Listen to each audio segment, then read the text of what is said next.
The latest housing data showing a pickup in the market despite mortgage rates remaining elevated. Existing home sales seeing their first year-over-year gain since July of 2021. So what does this tell us about the health of the broader market? Joining us now to discuss, we've got Chen Zhao, the head of economic research at Redfin. We also have Bruce McNeilage. He is the CEO of Kinloch Partners. Thank you both for being here. Chen, I want to start with you in the reaction to those existing home sales numbers. There were pockets of positivity in those numbers here, but it's still looking like, especially for first-time buyers, there are just a lot of headwinds out there. What is your main takeaway for consumers about the state of the housing market right now and where it's going in the next 6 months? Sure. Thanks so much for having me on. Yeah, so we are seeing a little bit of a pickup in the housing market. We're seeing this in existing home sales. It's up about 3% from the last month. But what's happened over the summer and into the fall is that really existing home sales got to very, very low numbers that we hadn't seen since really the financial crisis. But we are starting to see a little bit of a pickup right now.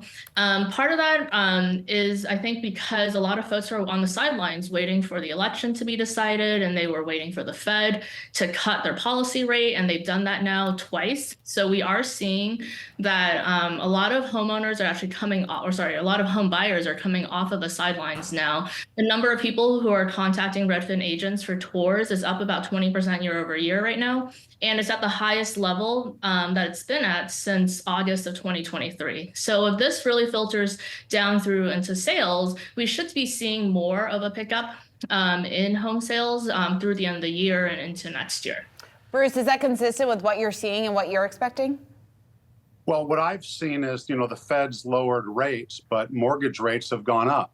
So I think what people have to understand is mortgage rates are tied to the 10-year Treasury, and they're not necessarily tied to the Federal Reserve and them lowering rates. And so we're seeing a lot of people still sitting on the sideline. I think for entry-level home buyers coming out of apartments or looking for houses at the first time in their lives, that's pretty brisk. Home builders are doing very well, but the trade-up houses are sitting on the market a little bit longer.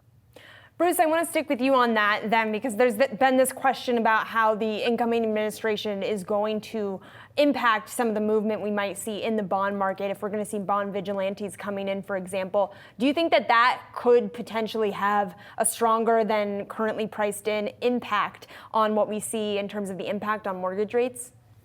That's a great question. So nobody wants our bonds, right? So we have to increase the yield and we have to increase the rate so these foreign countries and other buyers of our bonds will buy them. And all that does is that's going to create higher interest rates to home buyers. So I don't see the rates going down. And quite frankly, I think the rates are going to start creeping up a little bit more. So, Bruce, I guess affordability comes into play, and I know that's something that you're very much focused on here. In order to increase home affordability, there certainly have been some policy proposals that have been put forward, lots of questions just about what exactly supply needs to look like in order to meet, or I guess more closely meet to the extent that that is possible, demand here. Do you see the home affordability picture improving at all? No, I don't. Actually, I think the average house in America in the top 50 cities is about $414,000. So it's very tough to afford that when interest rates are going up. Now, if interest rates come down, you think you might be able to afford that $414,000, but the builders raised the price. And last year, the builders have raised the price on average 3%. You also have to look at taxes and insurance. Taxes and insurance are not going down. So a payment to own a house is actually going to go up in the future. Materials and labor also are very important when you look at the price of a house to build it. And material and labor are not going down either. Chen, I wonder if you can talk about how what's sort of been discussed here so far is playing into the consumer sentiment that in many ways drove the election result and is also continuing to be a challenge for the Federal Reserve. This idea that we are sort of getting inflation under control, but people aren't really feeling it. And perhaps that's because of what we're seeing play out in the housing market. Yes, absolutely. I mean, Bruce is right that, mortgage rates are staying really high right now.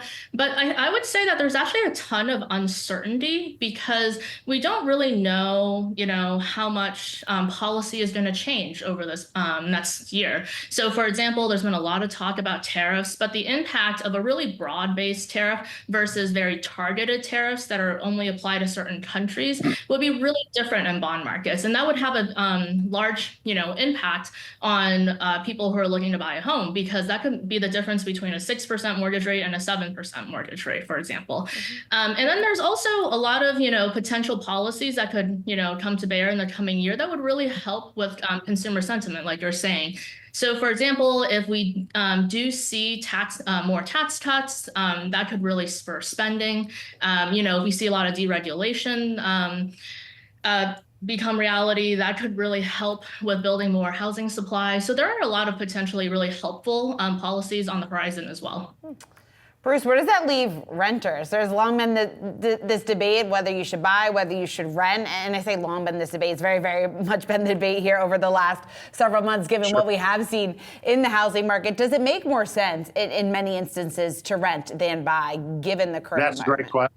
Great question. So in the 50 top cities and markets in the United States, for the first time, it's now cheaper to rent a house than it is to own it and make a payment. It's roughly $1,000 less expensive to rent a house than to own it. And of course, you don't have any upkeep, maintenance, things like that. Taxes and insurance go up.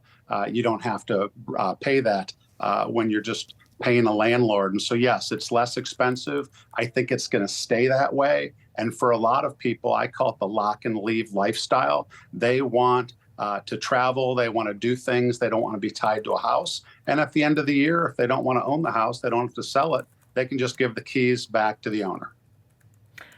That's a really interesting point on kind of the benefits of renting. Chen, I want to go to you on that and follow up on what you mentioned about how there are some potentially helpful policies coming in here from the incoming administration for consumers. Do you see that playing out for renters just as much as potential buyers? Yes, I think, Bruce is absolutely right that right now, and probably for the near future, it is absolutely cheaper to rent than it is to buy. However, our government really subsidizes home ownership, and it really tries to incentivize, and a lot of that is through the tax code. So over this next year, the White House and Congress will need to decide what they want to do about the expiring TCJA tax cuts that were implemented in 2017. A lot of those provisions are very relevant for potential homeowners. For example, the SALT deductions. So how, the administration and Congress land on those sorts of issues will have, really large implications for folks who are considering renting versus buying. All right, Chen Zhao, Redfin Head of Economic Research, and Bruce McNeilage, Kinloch Partners CEO. Thanks to you both for hopping on with us today.